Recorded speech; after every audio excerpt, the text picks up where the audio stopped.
Amado Padre, Señor, te agradezco por la oportunidad que nos das en esta mañana de poder abrir tu palabra.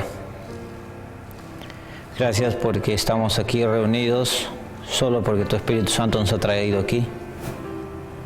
Porque tú, Señor, te complaces cada vez que tus hijos se juntan para hablar de ti, para aprender de ti. Gracias, Señor, por la oportunidad que tú me das, Señor, de abrir tu palabra. Pero que tú, Señor, te pido que tú seas el que esté delante mío. Que tu Espíritu Santo hable en esta mañana, Señor. Palabras de vida para la vida eterna. Todos los favores te lo pedimos y te agradecemos en el nombre de Cristo Jesús. Amén. Amén. Feliz sábado, hermanos. Amén. Anteriormente habíamos hablado, la última vez que estuve aquí, habíamos hablado sobre el juicio investigador. ¿Recuerdan ustedes? ¿Quién se recuerda? Habíamos hablado sobre la creación del juicio investigador, cómo nació. El juicio investigador es un término que se utiliza en la iglesia adventista, pero es un término que nosotros lo escuchamos y muchas veces no lo entendemos realmente.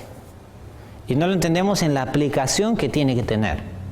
El juicio investigador es un término que a veces cuando se le pregunta a muchos en la iglesia sobre el juicio investigador, no tienen un concepto. Los jóvenes, por ejemplo, hoy en día.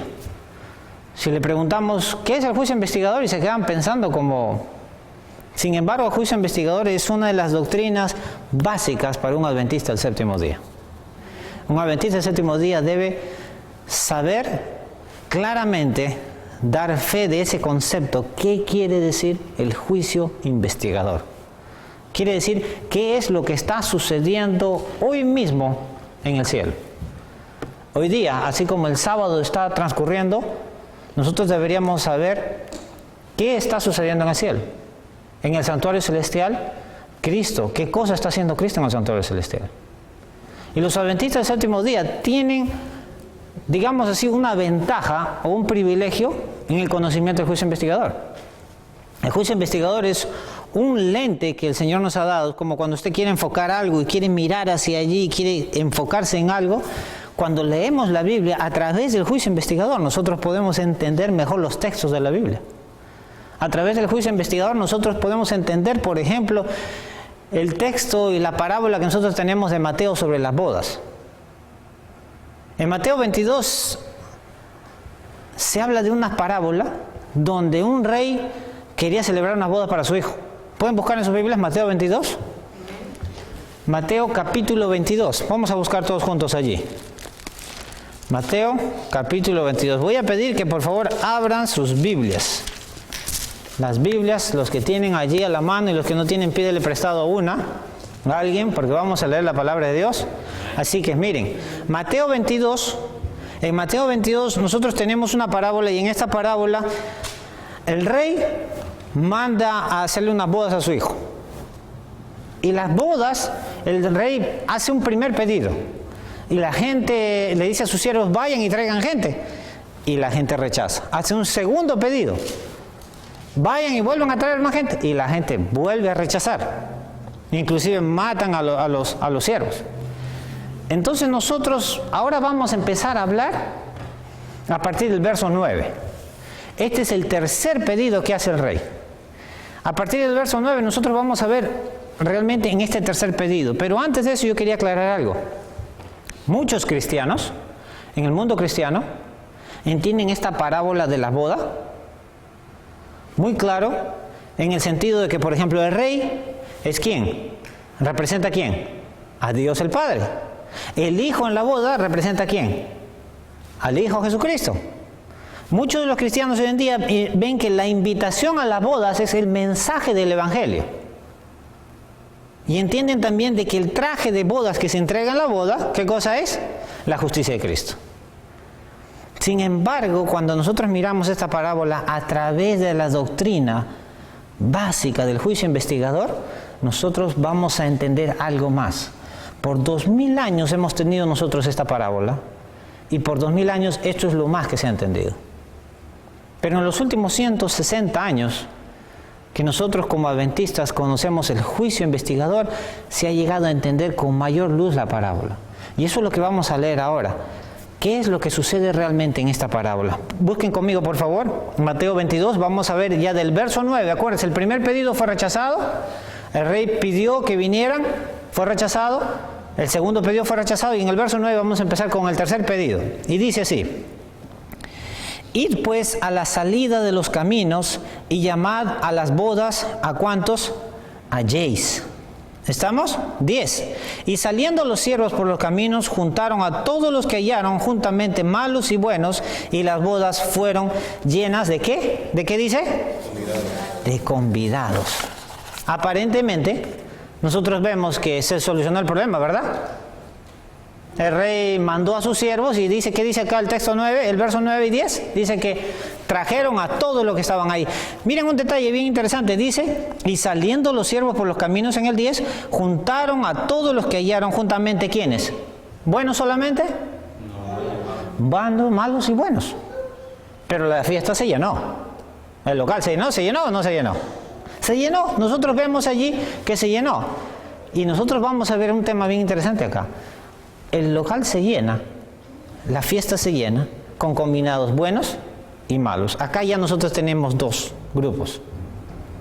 Sin embargo, anteriormente ya habíamos visto otros dos grupos cómo se separaron. Los que quisieron ir a las bodas y los que no quisieron ir a las bodas. Todo el que va a la boda siempre tiene la misma intención de ir a la boda. Todos van a la boda por las mismas razones.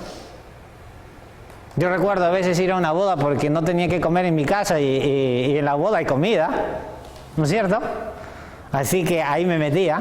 A veces había cumpleaños de mis amigos en el vecindario que ni los quería, ¿no es cierto? No eran ni mis amigos, pero como iban a dar caramelos, no digo que como caramelos, pero iban a dar caramelos, iban a dar canchitas, iban a dar cositas, entonces me metía ahí, ¿no es cierto?, a la fiesta. Muchos de los que entran a esta boda, hermanos, no todos están aceptando el Evangelio. Tenemos que entender que primero en esta boda, no todos los que van a la boda están aceptando el Evangelio. No todos.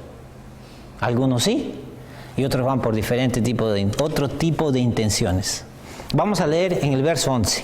Sigamos. Y cuando el rey vino para ver a los convidados, vio allí a un hombre que no estaba vestido de boda. ¡Wow! Y le dijo: amigo, qué hermoso como el padre se dirige a este hombre, ¿verdad? Como el padre le dice: amigo, ¿cómo entraste acá sin estar vestido de boda? Mas él enmudeció. Imagínense ustedes acá, la boda se iba a celebrar, el rey viene a hacer la inspección. Y al hacer la inspección, el rey viene y mira que había, ¿qué cosa allí? Un hombre que no estaba vestido con el traje de bodas. ¿Se pueden imaginar ustedes eso? Mi esposa está acá, por ejemplo. Si yo decidiera ir a una boda en short y sandalias, yo estoy 100% seguro que ella no me acompañaría. De seguro que no. Para ir a una boda uno tiene que ir vestido correctamente. En los tiempos antiguos se estilaba de que las bodas, antes de ir a una boda, le entregaban a usted el traje, antes de ir a la boda. Uno no llegaba nomás con como quería. Se le entregaba el traje, se le entrega, y cuando uno llega a la boda, llega vestido como el de la boda, como el que ha organizado las bodas. Y nosotros vemos aquí algo muy interesante. Miren, aquí vemos nosotros que hay alguien que a la hora que pasa el rey, al pasar la inspección, ve que dice en el verso 12, había un hombre que no estaba, en el verso 11, no estaba vestido de bodas. Antes de pasar a explicar un poquito qué es lo que sucede aquí, yo quiero mostrarles algo, lo que Elena G. de White en El conflicto de los siglos comenta respecto a estas bodas. Justamente a esta boda. Y eso es lo que nosotros vamos a mirar ahora a través del foco y del lente del juicio investigador. Lo que está sucediendo aquí. Miren, leen conmigo. En la parábola del capítulo 22 de San Mateo, esto está en El conflicto de los siglos. En la parábola del capítulo 22 de San Mateo se emplea la misma figura de las bodas y se ve a las claras, o sea, quiere decir que es claro que el juicio investigador se realiza, ¿qué cosa? Antes de las bodas. Acá hay un término bien claro. El juicio investigador se hace durante las bodas, ¿Antes de las bodas? ¿Después de las bodas? Antes de las bodas. La boda no se ha celebrado y el rey viene a pasar una inspección, ¿verdad? Acá lo que nos dice, se emplea la misma figura de la boda y se ve a las claras que el juicio investigador se realiza ¿cuándo? Antes de las bodas. Antes de verificarse estas, quiere decir antes de verificarse estas bodas, entra el rey para ver a los huéspedes y cerciorarse de que todos llevan ¿qué cosa? A ver, ¿no lo escucho? Todos llevan las vestiduras de boda. El rey está viniendo a verificar si todos tienen la vestidura de bodas. Este es el juicio investigador, dice la sierva del Señor. El manto inmaculado del carácter. ¿Qué representa esta vestimenta, esta vestidura de bodas? ¿Qué representa? El manto inmaculado del carácter, lavado y emblanquecido en la sangre del Cordero. Esta tarea de examinar los caracteres y de determinar los que están preparados para el reino de Dios, ¿es qué cosa dice? El juicio investigador, hermanos. Acá hay un punto principal. Aclaremos algo aquí. El rey viene a ver quién tiene el traje de bodas. Primero. El punto del juicio investigador es para ver quién está y quién se ha vestido con el traje de bodas. El juicio investigador no es para determinar otra cosa más que simplemente ver quién tiene el traje de bodas. ¿Y ese traje de bodas qué cosa representa? El carácter de Cristo. La justicia de Cristo. El rey no viene a entregar los trajes. ¿Entendemos eso en la parábola? El rey no viene a entregar los trajes. Cristo está listo para entregar a nosotros su traje. Cristo está listo para entregarnos a nosotros esta vestimenta de las bodas, que es el carácter de Cristo.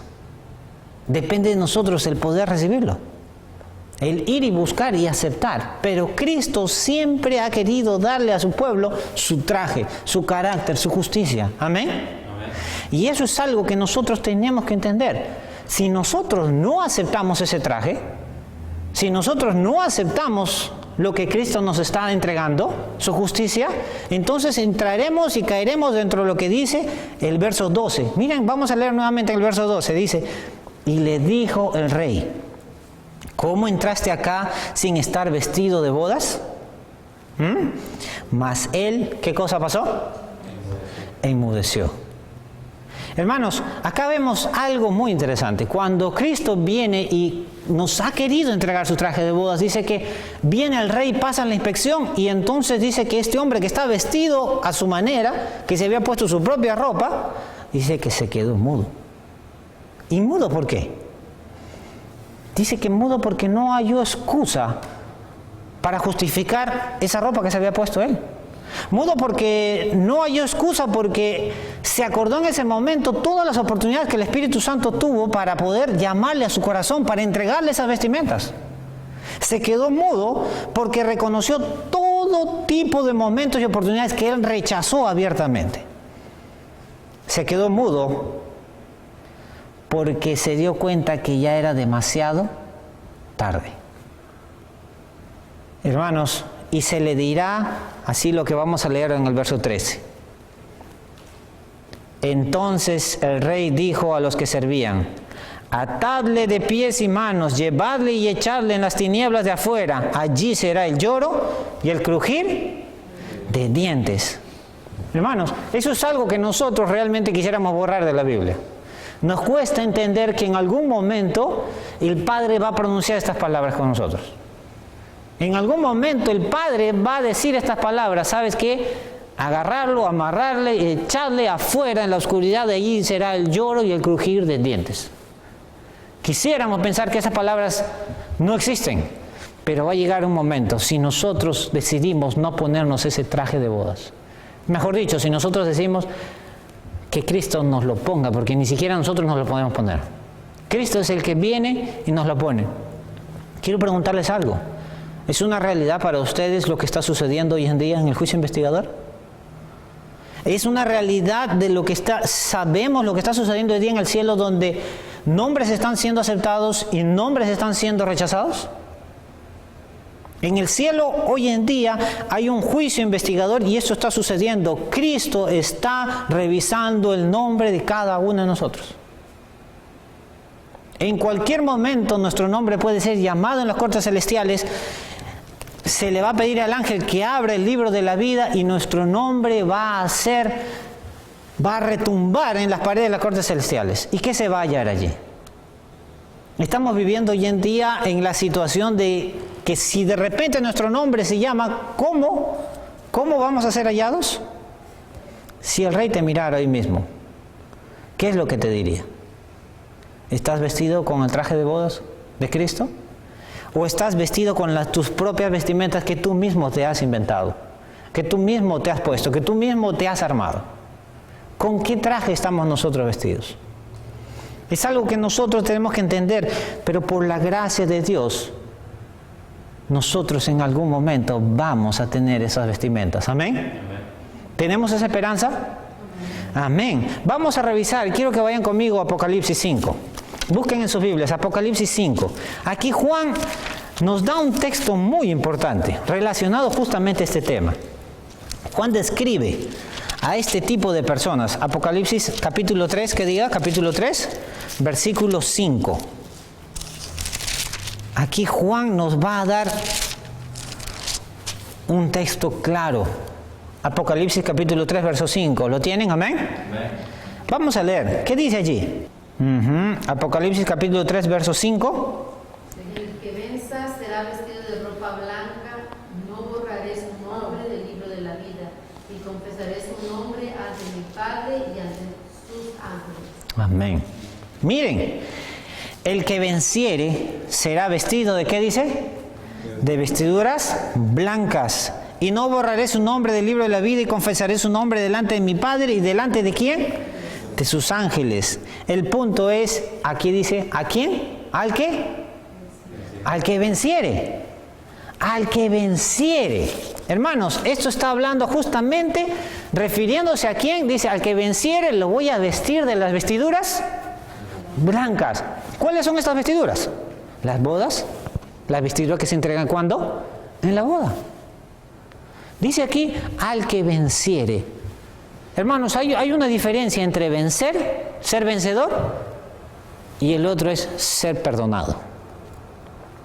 Son dos cosas diferentes. Hay algunos que son perdonados. ¿Por qué? Porque han sido puestos ante la tentación y han caído. Y por lo tanto necesitan el perdón. Yo le doy gloria a Dios por el perdón que el Señor nos otorga cada vez que caemos. Pero hay otros que dice aquí Juan, que vio, aquí están los que vencieron. Los que vencieron son aquellos que se les ha presentado la tentación. Satanás los ha tentado y los ha tentado y los ha tentado. Pero ellos, ¿qué cosa han hecho? Se han resistido por la gracia de Dios a la tentación y no han caído. Son aquellos que han desarrollado en su vida, que han desarrollado en su mente, en su estilo de vida, un rechazo al pecado. Son aquellos que ya no se gozan más en el pecado. Son aquellos que ahora se deleitan en las cosas de Dios. Son aquellos que han vencido. Son aquellos que ya no caen frente a la tentación. Amén. Ellos son aquellos que han vencido. Son aquellos que obedecen a la ley de Dios y ya no caen a la tentación, hermanos. Estos son aquellos que Juan los vio, dice, los que vencieron. ¿Quieren tener un ejemplo realmente? Son aquellos que odian el pecado, así como Cristo odia el pecado. A veces cuando nosotros hablamos de odio, no entendemos bien el odio hacia el pecado. El otro día estaba hablando con mi esposa, con mi hija en el culto, y estábamos hablando de cómo realmente se odia el pecado, el asco hacia el pecado. Y yo les voy a mencionar algo, para que tengan una idea. Cada vez que ustedes se enfrenten frente al pecado y vean si realmente sienten ese asco.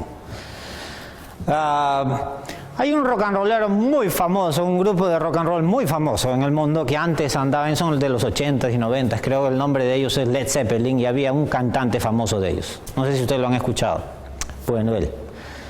Este tipo cuando estaba haciendo su concierto de rock and roll, en medio del concierto, paraba el concierto, le pedía al guardia de seguridad, le pedía que le traiga un vaso.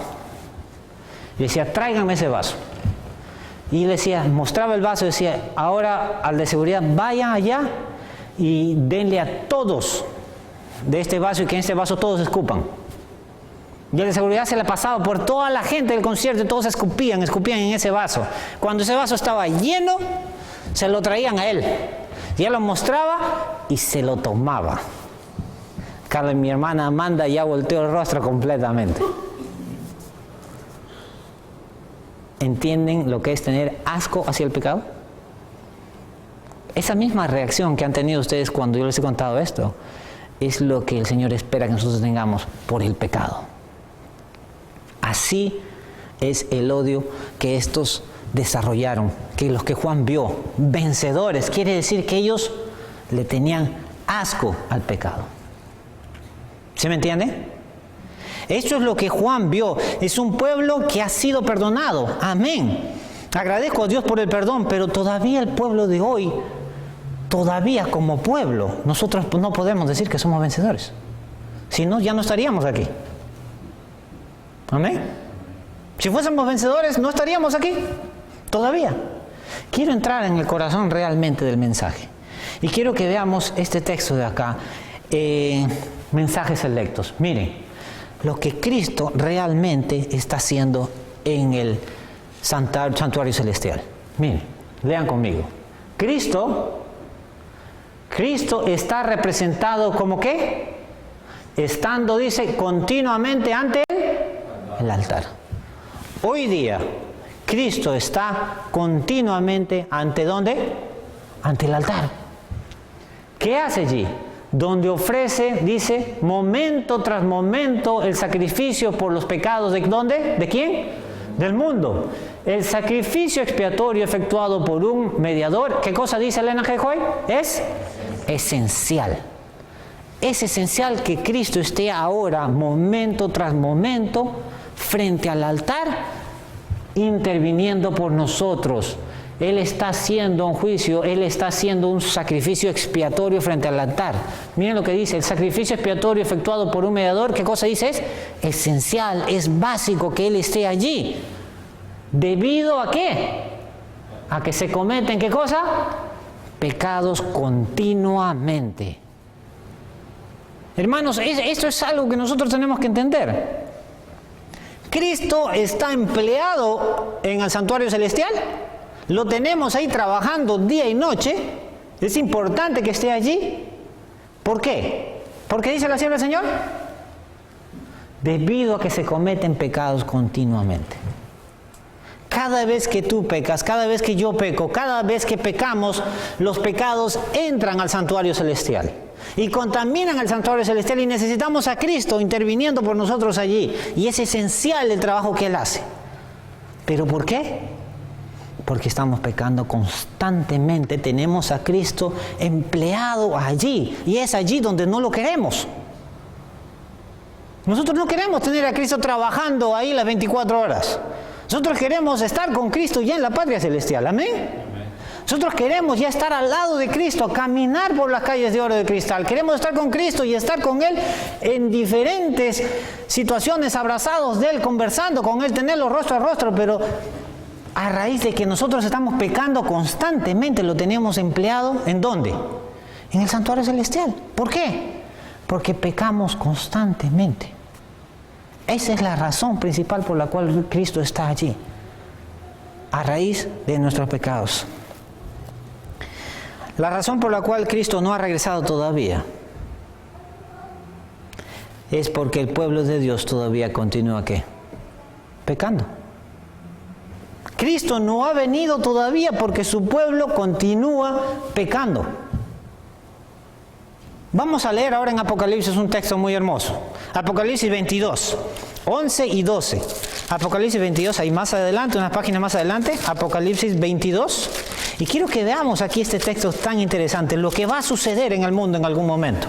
Apocalipsis 22, 11 y 12. Si lo tienen, díganme amén. Ok, vamos a leer juntos. Dice: el que es justo, siga injusto todavía. Y el que es sucio, ensúciese todavía. Y el que es justo, sea justo todavía. Y el que es santo, santifíquese todavía. Y he aquí, yo vengo pronto y mi galardón conmigo, para recompensar a cada uno según fuere su obra. Wow. Hermanos, escúchenme aquí. Antes de que Cristo venga, este mundo va a llegar a un punto de no retorno, donde ya no hay vuelta para atrás. Antes de que Cristo venga, este mundo va a llegar a un momento donde el que es justo va a seguir siendo justo, y el que es injusto va a seguir siendo injusto. El mundo se habrá dividido en dos grupos, los justos y los injustos, donde ya el injusto no va a cambiar. El injusto seguirá siendo injusto y continuará pecando tercamente en contra de la voluntad de Dios. Pero el justo seguirá siendo justo y seguirá siendo, dice, rendido completamente a Dios. Será también terco. Dice, viviendo ¿en qué?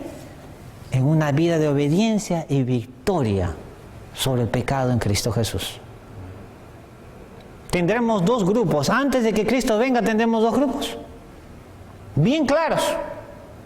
Unos seguirán siendo injustos y seguirán pecando, y los otros seguirán siendo justos y también serán tercos ¿en qué? En seguir al Cordero donde quiera que vaya. Amén. Antes de que Cristo regrese a este mundo, habrán estos dos grupos y ya no habrá un retorno. Ya se estableció el final y de allí no hay vuelta para atrás. Cristo vendrá entonces a llevarse a la novia. Amén. Entonces Cristo llevará a un pueblo, y a un pueblo que lo llamará ¿cómo? Vencedor. Eso es algo que nosotros tenemos que entender. Y estaremos en ese punto caminando como ¿quién? ¿Quién caminó y fue llevado al cielo? Enoc. El pueblo de Dios estará caminando como Enoc y estará viviendo en un ambiente y una atmósfera del cielo, viviendo aquí en la tierra. ¿Creen ustedes eso? ¿Es el anhelo que tiene? Hermanos, cuando Cristo venga, este pueblo va a ser trasladado al cielo y va a ser una transición natural. No va a ser un cambio radical. Va a ser una transición simplemente al cielo, porque aquí ya vivieron en la atmósfera del cielo. Dentro de ellos ya vivieron así. En 1974, en el Congreso Anual de 1974, hubo un pastor que se llamaba W.D. Frazee o W.2 Frazee. Es un pastor que tiene unos temas tan hermosos, ustedes los pueden encontrar en el internet. W.D. Frazee. Y este pastor, en este concilio anual de la Iglesia Adventista en 1972 o 74, él dio una frase en su sermón muy interesante. Él dijo, y consideró al santuario celestial como un hospital. Y dijo, la sala de emergencia del hospital del cielo cerrará. ¿Se imaginan ustedes un hospital con la sala de emergencia que la gente está entrando y saliendo constantemente, día y noche, las 24 horas, porque no cierra? Pero dice, la sala de emergencia del hospital del cielo cerrará. ¿Por qué? ¿Por falta de qué? De pacientes. ¿Entendemos nosotros eso? ¿Entendemos nosotros realmente? La sala de emergencia del cielo va a cerrar. ¿Y va a cerrar por qué? Por falta de pacientes. Ya no habrá más pacientes. Los hijos de Dios se habrán convertido ¿en qué? En vencedores. Hermanos, a veces nos cuesta entender. No más el pueblo de Dios estará entrampado en ese ciclo horrible de pecar y arrepentirse, pecar y arrepentirse, pecar y arrepentirse, pecar y arrepentirse. Es un ciclo donde los hijos de Dios están entrampados hoy en día. Ya no estarán entre pecar y después arrepentirse. Ahora serán, ¿qué cosa dice la Biblia? ¿Qué dijo Juan? Vencedores. Hermanos, ¿por qué? Porque el injusto seguirá siendo injusto. Y el justo será, ¿qué cosa? Un vencedor. Esto es algo que nosotros debemos entender. el santuario celestial cerrará por falta de trabajo. Ya no necesitaremos a Cristo empleado allí las 24 horas, ¿qué cosa? Intercediendo. ¿Por qué? Porque debido a que se cometen pecados continuamente, el flujo de los pecados al santuario celestial ya se habrá detenido. Habremos llegado nosotros al punto de ¿qué? Del no retorno. Un día, hermanos, un día seremos vencedores. Cristo está esperando por ese día. Yo quiero decirles en esta mañana que Cristo está esperando por ese día. Cristo está esperando por su iglesia, que sea vencedora. Cristo está listo para venir a este mundo y llevar al reino de los cielos a su iglesia. Cristo está listo para llevar a su iglesia a la eternidad. A cada uno de nosotros. No sé tú, pero yo hoy en esta mañana quisiera formar parte de ese grupo. ¿Quisieras tú? Amén. ¿Quisieras tú ser considerado un vencedor? ¿No quisieras ser considerado como aquel que está en ese ciclo horrible de pecar y arrepentirse? Pecar y arrepentirse. No. Muy pronto el punto del no retorno va a ser, y este mundo va a ser dividido en dos, y nosotros debiéramos estar en el lado de ¿quién? De los vencedores. Y el justo seguirá siendo justo. El hecho de que Cristo está esperando tanto, déjenme decirles algo. El hecho de que Cristo está esperando tanto me dice a mí que cuando Cristo quiere algo, miren, cuando Cristo quiere algo, Él va a esperar, y va a esperar, y va a esperar, y va a esperar, y va a esperar hasta conseguir lo que Él quiere. ¿No es eso hermoso? Porque Cristo es un Dios paciente. Él está esperando y está esperando. Cristo no está esperando, hermanos, miren, escuchen esta mañana. Cristo no está esperando para venir que se cumplan las profecías. Cristo no está esperando que se cumplan las profecías para venir. Cristo no está esperando que se le dé la ley dominical para venir. Cristo no está esperando que se dé la marca de la bestia para venir. Cristo no está esperando que los cuadros políticos se amarren y que el papado agarre cierto poder en este mundo y que tome control para poder venir. Esto no es lo que Cristo está esperando. Son eventos profetizados, los tenemos, pero Cristo no está esperando que se cumplan estas cosas para venir. Cristo está esperando por algo mucho mejor. ¿Se imagina qué es? Cristo esperará y esperará y esperará pacientemente hasta que consiga lo que Él quiere. ¿Qué creen ustedes que es lo que Él quiere? ¿Qué es lo que Cristo está esperando? En esta mañana quiero decirles que lo que Cristo está esperando es por su pueblo. ¿Amén? Cristo está esperando por un pueblo que se convierta. Cristo está esperando por un pueblo que sea, ¿qué cosa? Vencedor. Es lo que Cristo está esperando para venir. Y esperará, y esperará, y esperará pacientemente porque Él quiere a un pueblo vencedor. Eventualmente esa espera también terminará. Eventualmente esa espera también terminará en el punto del no retorno, cuando ya no haya más oportunidades. Vamos a leer en el libro de Maranata. Maranata es un libro, un devocional hermoso. Y en este libro de Maranata el Señor nos da una luz muy importante, muy interesante. Yo les recomiendo que hagan su devocional con este libro de Maranata. Miren lo que dice acá. Cristo, lean conmigo. Cristo está aguardando, quiere decir, ¿está qué cosa? Esperando con deseo anhelante.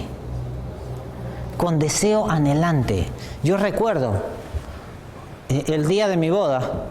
Edelín no sabe lo que yo sentía, pero ese día yo estaba parado frente ahí al altar. Y el día de mi boda yo estaba esperando casarme y unir mi vida con Edelín. Realmente, y yo estaba esperando con un deseo anhelante y esperando ahí que pase, y no llegaba, y no llegaba, y no llegaba. Parece que el carro se dañó y no sé qué cosa, estuvo dando vueltas. Pero yo estuve esperando con un deseo anhelante para poder unir nuestras vidas por la eternidad. La sierva del Señor en el libro de Maranata dice eso. Cristo está aguardando con deseo. ¿Qué deseo? Anhelante. La manifestación de sí mismo en su iglesia. Que su carácter sea copiado ¿en quién? En su pueblo, en su iglesia. Cuando el carácter de Cristo, dice, se reproduzca perfectamente en su pueblo. Él está esperando que su carácter se reproduzca perfectamente en su pueblo. Eso es lo que Cristo está esperando. ¿Qué más dice? Entonces vendrá a buscar a los suyos. Amén. Hermanos, esta es una promesa que nosotros tenemos. Cuando vea el carácter de Cristo reproducido perfectamente en su pueblo, dice que entonces Él vendrá, pero mientras tanto dice que Él esperará y esperará y esperará, como dice aquí, ¿qué cosa? Con deseo anhelante. Ese es el deseo de Cristo. El deseo de Cristo es que nosotros no nos convertamos en un pueblo que profese ser adventista, un pueblo que profese creer en Cristo. Él no quiere que nosotros profesamos, sino que vivamos el Evangelio. La palabra de Dios dice que este es mi pueblo que solo de labios me honra, pero su corazón no está convertido. El Señor quiere que vivamos una vida de santidad, no profesemos santidad, sino que vivamos una vida de santidad. Esto no es un concepto solamente del espíritu de profecía. Muchos de los que están escuchando hasta aquí dirán, bueno, eso es lo que dice la sierva del Señor, o lo que dice Elena G. de White. Eso es un concepto de Elena G. de White. No, eso también es bíblico. Vamos a revisar qué dice la Biblia respecto a esta espera de Cristo. Busquemos en 1 Juan 3:2. Ahí antes nomás, después de Pedro. 1 de Juan, capítulo 3, versículo 2. Miren, aquí hay algo muy interesante. 1 de Juan, capítulo 3, verso 2. ¿Lo tienen? Amén. Amados, ahora somos hijos de Dios y aún no se ha manifestado lo que hemos de ser. Pero sabemos que cuando Él aparezca, seremos ¿qué cosa? Semejante a Él, porque lo veremos a Él como es. Hermanos, acá hay algo que yo quiero que nosotros escarbemos un poquito más. Dice, pero sabemos que cuando Él aparezca seremos ¿qué cosa? Semejante a Él. ¡Wow! No es ese concepto que dicen que cuando Cristo venga y Él nos va a transformar y nos va a hacer. No, cuando Él venga nosotros ya vamos a hacer ¿qué cosa? Semejantes a Él. Eso, por eso dice la sierva del Señor, que se ha reproducido perfectamente su carácter en su pueblo. Él espera eso. Pero dice que, pero sabemos que cuando Él aparezca seremos semejantes a Él. ¿Como quién? ¿Seremos semejantes como quién? Como Cristo. No vamos a ser semejantes como el mundo. No vamos a ser semejantes como la televisión. No vamos a ser semejantes como una persona famosa y tantas personas que hoy día se ven. Nosotros vamos a ser, dice, semejantes a Él, y esa es su promesa. Amén. La Biblia dice que seremos como Él. La vez que leí yo este pasaje realmente me costó entenderlo. Me costó entender cómo es esto. No hay forma, Señor, que yo pueda hacer eso. ¿A ustedes no les pasa lo mismo? ¿Semejantes a Cristo? ¿Llegaremos a ser semejantes a Cristo? ¿Será posible ser como tú? Yo creo que a menos que el Señor haga un milagro, porque tiene que ser un milagro en nuestras vidas para que nosotros lleguemos a ser semejantes a Cristo. Tiene que haber un milagro. Y yo creo que en esta mañana quizás estás pensando, Jeffrey, yo creo que ese concepto ya está más salido, ¿no? Debes estar mal de la cabeza. ¿Cómo se te ocurre que voy a ser semejante a Cristo? ¿Cómo? Si yo ya estoy todos los días haciendo mi culto personal, leyendo mi Biblia, haciendo todo esto, y ahora encima me he vuelto vegetariano, y ahora soy, ya no como carne, no como todo esto, y estoy tratando de llevar una alimentación mejor, y trato de no comer demasiado, y ahora estoy cuidándome, y ahora encima de todo eso que estoy haciendo, me está diciendo que tengo que ser perfecto, semejante a Cristo. Yo creo que eso ya pasó el límite, ¿no? Pero no lo digo yo, lo dice la Biblia. ¿La Biblia qué dice? A ver, vamos a leer. Pero sabemos que cuando el Cristo venga, seremos ¿qué cosa? Semejantes a Él. La Biblia te lo está diciendo. Es interesante cómo nosotros como cristianos, como adventistas del séptimo día, creemos de que el Señor creó la tierra de la nada en 6 días literales. Pero sin embargo, cuando se trata de transformar nuestro carácter, transformar nuestras vidas, hacernos semejantes a Cristo, entonces entramos en dudas. Creemos que Cristo hizo todo eso, de la nada, todo lo que tenemos acá, pero cuando se trata de cambiar nuestro carácter, ponemos a Dios en duda. A Dios no lo podemos poner en una caja, hermanos. Yo creo en un Dios que es mucho mayor que eso. Amén. Él puede y Él quiere, hermanos. Ahora hay algo muy interesante. Para lidiar con este tipo de textos de que nosotros vamos a ser perfectos, que vamos a tener victoria sobre el pecado, que vamos a ser vencedores, necesitamos tener textos en nuestra mente. Necesitamos tener textos, lidiar con textos de la Biblia. Así que vamos a revisar unos cuantos textos. Amén. Vamos a buscar 1 Juan 5:14. Ahí cerquita nomás. 1 Juan capítulo 5, verso 14. ¿Qué dice? Son promesas que nosotros debemos manejar para no dudar. Satanás va a tratar de que nosotros pensemos, bueno, 70, 80, 90%, 95% es suficiente. La Biblia dice que debemos ser semejantes a Cristo, perfectos al 100%, como es Él. 1 Juan 5:14, ¿qué dice? ¿Alguien quiere leer? Esta es la confianza que tenemos en el que si pedimos algo conforme a su voluntad, Él nos oye. Amén. Miren lo que dice acá el texto. Esta es la confianza que tenemos en Jeffrey Vergara. Esta es la confianza que tenemos en Amanda. Esta es la confianza que tenemos en Edgar. Esta es la confianza que tenemos en la iglesia adventista del séptimo día. ¿Será?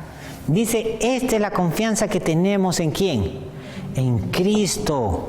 Porque si pedimos alguna cosa conforme a su voluntad, ¿qué cosa va a pasar? Él nos oye. No podemos dudar de esto. Si pedimos de acuerdo a su voluntad, Él nos oye. Escuchen, si la Biblia dice que cuando voy a Él, yo quiero ser como Él, y entonces le pido a Dios que haga ese cambio en mí, Él va a decir no. No, es imposible. Él siempre va a hacer su respuesta va a ser siempre así. ¿Por qué? Porque estamos pidiendo de acuerdo a su voluntad. La voluntad de Él es cambiarnos. La voluntad de Él es mejorar nuestras vidas, hacerlas semejante, idénticamente igual a las de Cristo. No hay duda de eso. Filipenses 1:6. Vamos a buscar acá en Filipenses. ¿Quién tiene ahí en la Biblia? Filipenses 1:6. Dice, estando confiado de esto, que el que comenzó en vosotros la buena obra, la perfeccionará hasta el día de Jesucristo. Filipenses 1:6 nos dice a nosotros, ¿qué cosa? Que el que comenzó la buena obra, la va a perfeccionar, hermanos. El que comenzó la buena obra, la va a perfeccionar. Y Dios no está tratando. Miren, escuchen esto de acá. Dios no está tratando de que nosotros hagamos esa obra por nosotros mismos. Amén. Dios no te está pidiendo a ti que hagas esa obra. Dios no te está pidiendo que te pongas el vestido de bodas. Dios te está diciendo a ti, yo estoy haciendo este trabajo, yo lo voy a terminar, pero ¿qué? Si solo tú me permites. Amén. Dios te dice, si tú dejases el lado del chofer en un carro, si tú dejases de hacerte de chofer, de hacerte el que sabes mucho, si tú dejases eso y me dejases a mí manejar, yo voy a terminar ese trabajo en ti. Amén. Eso es lo que el Señor te está diciendo. Yo haré el trabajo en ti, crearé lo imposible, te haré semejante a Cristo, cambiaré tus deseos, cambiaré tus mentiras, cambiaré tus problemas, cambiaré tu carácter. Pero déjame a mí trabajar. Esto hará que cuando los cristianos se conviertan y sean y reflejen el carácter de Cristo, entonces tendrán una transición, como habíamos dicho anteriormente, natural hacia el cielo. Hay un texto de Elena G. White donde habla sobre este tema y quiero que leamos todos juntos. Miren. Él ha hecho provisión para que cada dificultad pueda ser superada. Hay provisión.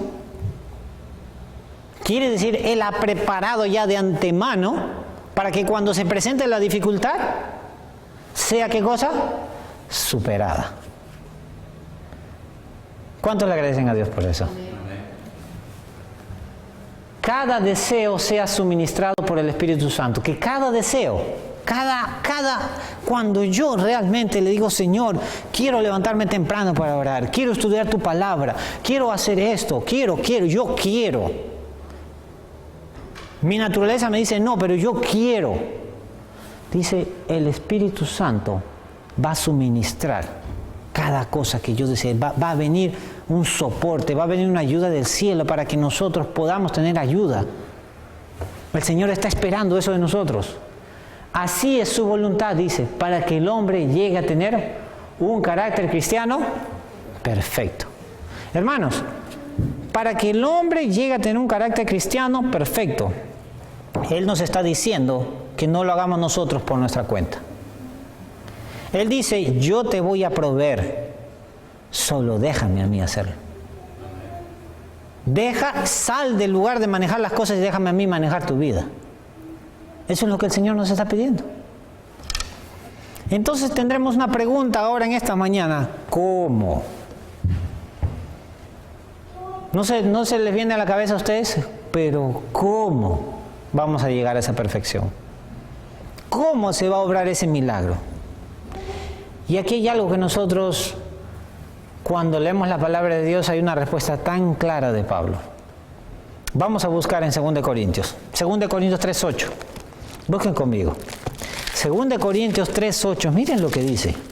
2 Corintios capítulo 3, versículo 8. Aquí Pablo, 2 Corintios 3:18, que diga, 2 Corintios 3:18. Pablo aquí nos habla de una manera tan natural la solución del problema.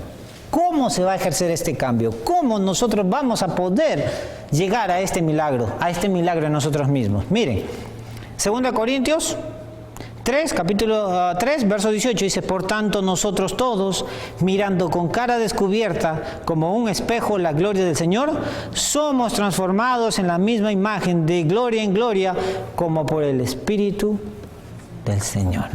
¡Wow! Esto es algo que nosotros debemos entender. Es una ley natural. Así como la ley de la gravedad de Newton, ¿no es cierto? Es una ley natural. Todo funciona así. Nosotros debemos, ¿qué cosa dice? Observar. Hay algo tan natural en el ser humano, hermanos. Tú te conviertes en lo que observas, ¿no es así? En inglés hay un término que dice what you behold is what you become. Tú te conviertes en lo que observas. Lo que te la pasas mirando todo el día, eventualmente terminas transformándote en eso. Esto es el mensaje del Evangelio, hermanos. ¿Cómo voy a cambiar? ¿Cómo el Espíritu Santo va a hacer ese trabajo en mí? Hasta un niño de 5 años lo puede entender. El mensaje del Evangelio no es complicado. Lo único que tenemos que hacer es, dice, pon tus ojos en ¿quién? En Cristo. Pon tus ojos en Cristo. ¿Quieres ser como Cristo? ¿Qué debemos hacer? Pon tus ojos en Cristo. En lo que te observas es en lo que te conviertes. ¿Quieres convertirte en un reflejo idéntico a Cristo? Debes empezar a mirar ¿a quién? A Cristo. Y pasar más tiempo y más tiempo y más tiempo mirando a Cristo, estudiando en Él, pensando en Él, hablando de Él, que Cristo sea quien consume todos tus pensamientos en el día. Que al final del día todo lo que has pensado, todo lo que has hecho ha sido Cristo. Amén. Y entonces seremos transformados a imagen y semejanza ¿de quién? De Cristo. Pero para eso hay algún tipo de problemas que se nos pueden presentar. Para eso nosotros de repente tenemos cosas que están matando nuestra vida espiritual. Hay cosas que nosotros estamos haciendo y están asfixiando nuestra imagen de Cristo. Y vamos a tener que remover cosas. Vamos a tener que remover de repente la pornografía que estamos mirando. Vamos a tener que remover de repente la literatura que estamos leyendo. Que lo único que hace, nos está cambiando no solo a la imagen de Cristo, sino nos está cambiando a la imagen de Satanás, de lo que este mundo quiere que seamos. Vamos a tener que remover las películas de Hollywood, que lo único que hace es no cambiarnos hacia Cristo, sino cambiarnos hacia la mentalidad del mundo. Vamos a tener que remover la música que estamos escuchando, que está asfixiando nuestra vida espiritual y no nos deja crecer, como esa plantita que le ponen cosas encima y no le dejan salir hasta que eventualmente muere. Vamos a tener que remover. Si nosotros observamos, cada uno de nosotros en esta mañana podemos pensar y ver qué es lo que realmente está matando nuestra vida espiritual. Si somos conscientes. Y si quieres estar algún día delante del Rey y tener las vestiduras de boda, la Biblia dice, fija tus ojos en Cristo. Fija tus ojos en Cristo, es el mensaje del Señor. ¿En qué estoy pasando mi tiempo cada día? En esos minutitos que nosotros tenemos cada día. Cada día nosotros tenemos espacios pequeñitos, nadie puede decir que está totalmente ocupado.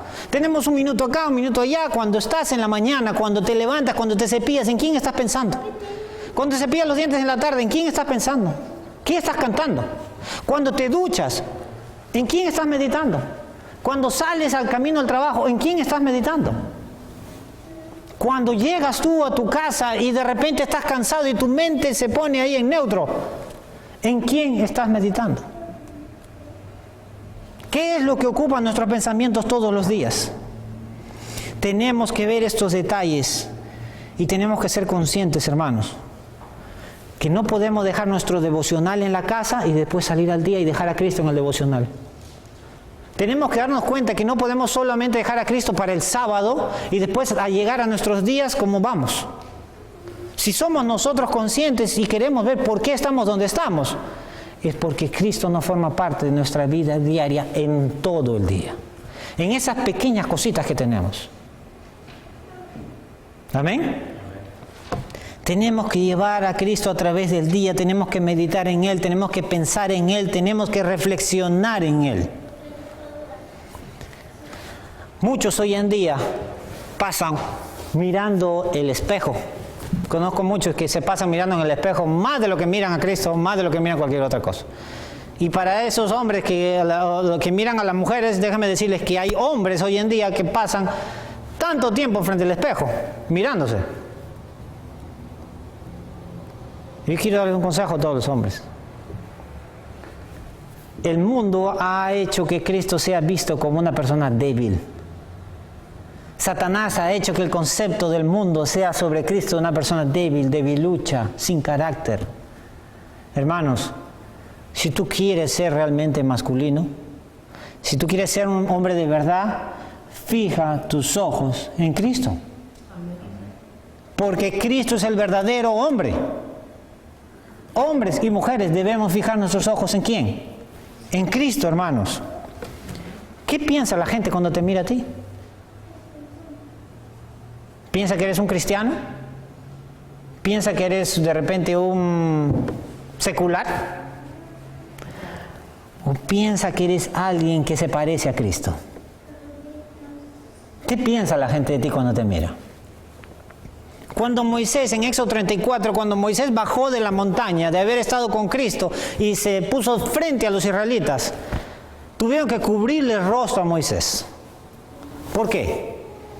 Porque la luz que irradiaba de haber estado en la presencia de Cristo, no había forma de preguntar. Ellos no tenían que preguntarle, ¿dónde has estado, Moisés?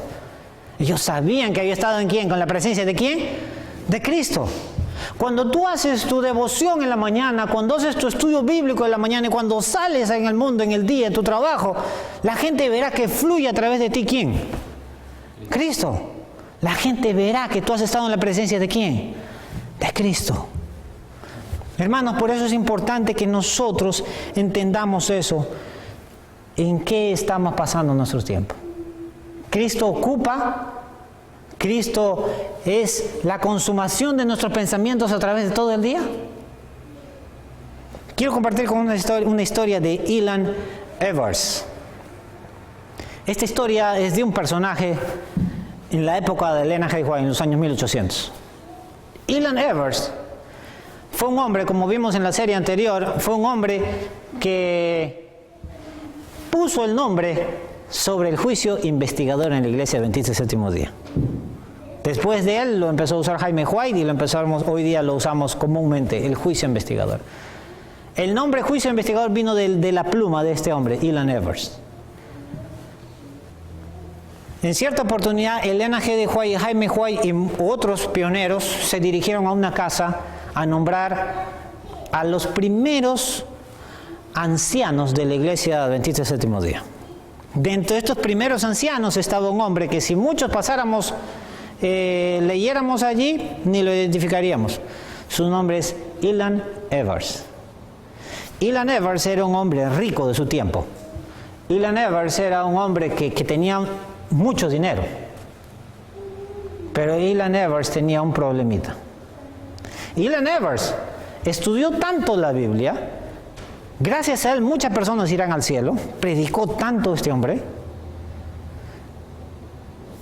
Sin embargo, cuando él, con su esposa María, Ilan Evers decidieron moverse de Michigan al sur, Elena G. White escribe que ella conversó con Jaime respecto a este movimiento de este hombre que había estudiado tanto, era un teólogo, era un hombre que había ayudado mucho a la obra, con sus enseñanzas, con todo lo que aportó.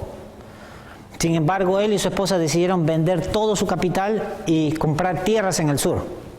Y Elena G. White dice que cuando ella conversó con su esposo, en el récord está de que dijeron, María, la esposa de Ilan, ella se va para allá porque ella quiere ser rica, más rica, comprar granjas y todo eso.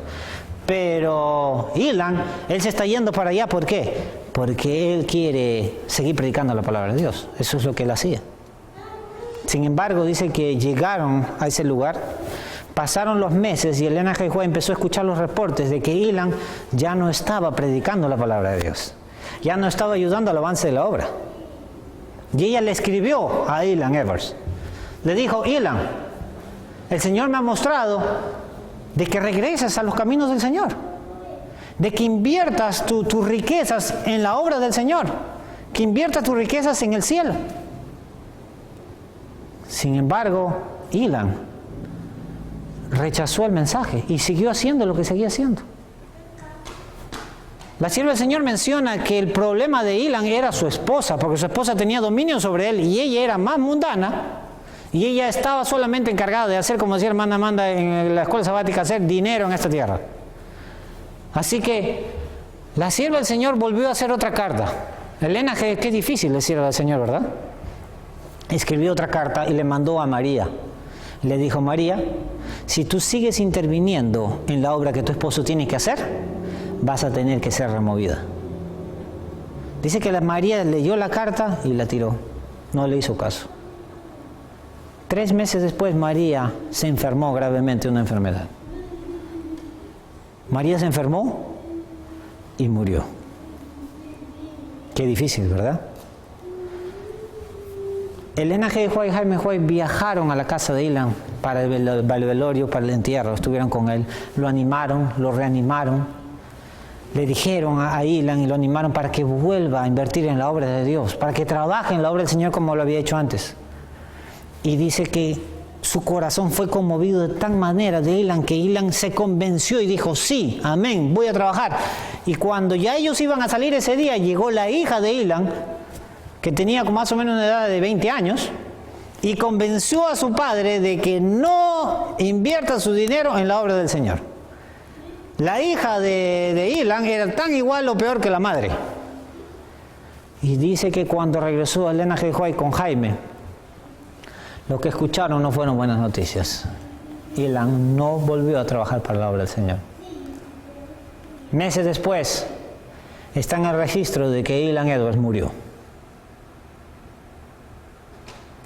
Y lo triste es ver que ella escribe que ni siquiera un penny, ni siquiera una moneda de toda la fortuna inmensa que tenía este hombre, se utilizó para el avance de la obra del Señor. Qué triste, un hombre que a través de sus estudios, un hombre que a través de lo que enseñó, mucha gente va a llegar al cielo, pero él mismo tenía un problema. Era un hombre débil. Triste la historia de Ilan Evers. Triste. La hija recibió toda esa fortuna. En un año se endeudó y perdió todo. Todo ese dinero, toda esa fortuna la perdió la hija inmediatamente. Una hija mundana. Una hija que simplemente ayudó a Satanás para que este hombre también se perdiera, y se perdieron todos. Es triste, hermanos. El diablo tenía un espacio en el corazón de Ilan. Y como habíamos visto nosotros, para terminar, a menos que nosotros nos entreguemos nuestro corazón a Cristo completamente, el Señor no podrá hacer ese cambio. Es importante que nosotros entendamos que si hay un espacio en nuestro corazón para Satanás, como lo tenía Ilan, Satanás eventualmente llegará a tomar control de todo. Tenemos que llegar al punto en nuestra vida espiritual que no nos sintamos mal después de pecar, sino debemos sentirnos mal antes de pecar, y así ya no pecaremos. ¿Es eso lo que hemos estado estudiando esta mañana?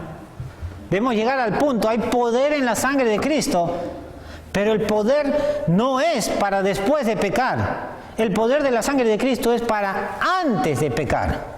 Ese es el verdadero poder en la sangre de Cristo que nosotros debemos considerar. Hay poder en la sangre de Cristo, pero antes de pecar. Pídele al Señor en esta mañana. Quiero hacer un llamado a tu corazón esta mañana para que le pidas al Señor si hay algo en tu corazón, así que como lo tenía Ilan, que remueva eso que te está destruyendo. Que remueva eso. Quizás en este mismo momento puede ser tu teléfono, puede ser tus negocios, puede ser tu trabajo, puede ser tus estudios, algo que te está apartando de tu relación con Dios. Y solamente la palabra de Dios te dice, como solución a ese problema, fija tus ojos en Cristo. Fija tus ojos en Cristo. Dios quiere entregarte el carácter perfecto de Cristo. Dios quiere entregarte la vestidura de bodas. Dios quiere entregártela. Todos tuvieron en la parábola, tuvieron las mismas oportunidades. Todos tuvieron la misma oportunidad de recibirla, pero este hombre dijo, yo me voy a vestir como yo quiero. El Señor quiere entregarte a ti su vestimenta, quiere ponértela a ti. Ni siquiera intentes tú ponértela. No se puede. Cristo es el que te la tiene que poner. Cristo está en el santuario celestial intercediendo por ti y por mí en este momento. ¿Cuántos quieren levantar las manos y decirle al Señor, quita, Señor, este pecado de mi vida, no vale la pena? ¿Cuántos tienen, al escuchar este mensaje en esta mañana, si el Señor de repente te ha mostrado un pecado específico, algo que a ti te está matando tu vida espiritual? ¿Cuántos quieren entregárselo al Señor en esta mañana? ¿Cuántos quieren ponerse de pie y decirle al Señor, ya no quiero estar en este ciclo horrible de pecar y arrepentirme, pecar y arrepentirme, pecar y arrepentirme? Quiero ser un vencedor. ¿Cuántos se ponen de pie en esta mañana para decirle al Señor, entrégame tu carácter, quiero ser un vencedor? Dile al Señor, te lo entrego a ti, no vale la pena. Hoy ya no quiero ser más conocido como un pecador en este mundo, hoy quiero ser conocido ante el universo como un vencedor. Por eso quiero que cantemos todos juntos en esta mañana, fija tus ojos en Cristo, tan llenos de gracia y amor. Y lo terrenal, sin valor será a la luz del glorioso Señor. Amado Padre, te agradecemos en esta mañana, Señor, porque tú nos has hablado. Señor, tú nos has mostrado en tu mensaje en esta mañana, Señor, que tú quieres ponernos tu vestimenta. Las vestiduras para poder entrar a la patria celestial. Para poder pasar la inspección, Señor, en el juicio investigador. Gracias porque tú esperas por nosotros con un deseo anhelante. Gracias porque sabemos que tú esperarás y esperarás y esperarás, porque tú quieres tener un pueblo puro, Señor, que sea semejante a ti en todo sentido. Ayúdanos, Señor, como escribió Pablo, a poder fijar nuestros ojos en Cristo. Que podamos ser transformados, Señor, por lo que nosotros observamos. Que podamos nosotros, Señor, pasar tiempo contigo todo el día, todos los días, Señor, hasta que en la atmósfera que vivamos pueda ser tan natural que cuando vayamos al cielo sea solamente una transición. Que en esta tierra, Señor, empecemos a caminar como Enoc. Que entendamos, Señor, que ser perfectos, que entendamos que ser vencedores, Señor, es posible en esta tierra. Lo dice la sierva del Señor, también lo dice la palabra de Dios, tu palabra, Señor. Porque cuando tú vengas seremos semejantes a ti. Señor, ayúdanos a ser semejantes a ti. Este mundo llegará muy pronto a un punto de no retorno, donde el justo será justo y el injusto seguirá siendo injusto. Donde el injusto ya no tendrá remordimiento por el pecado, Señor. Pero el justo seguirá deleitándose en tu ley. El justo seguirá, Señor, deleitándose, Señor, en adorarte. Gracias, Señor, porque tú nos das esa esperanza. Gracias por este hermoso día que nos has dado. Te pido por tu iglesia Harrisonburg, Señor, aquí, para que tú te quedes con ellos. Que tu Espíritu Santo siga trabajando. Y también, Señor, perdona nuestros pecados. Perdone mis pecados también, Señor, si en algo te he ofendido. Todos los favores te lo pedimos, confiando en la sangre de Cristo Jesús.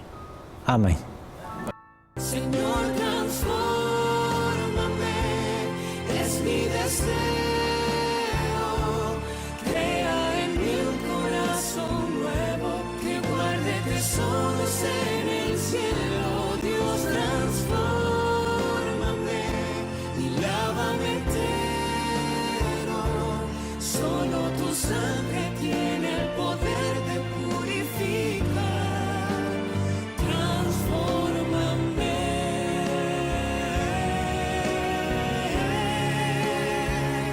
Señor, transfórmame, es mi deseo.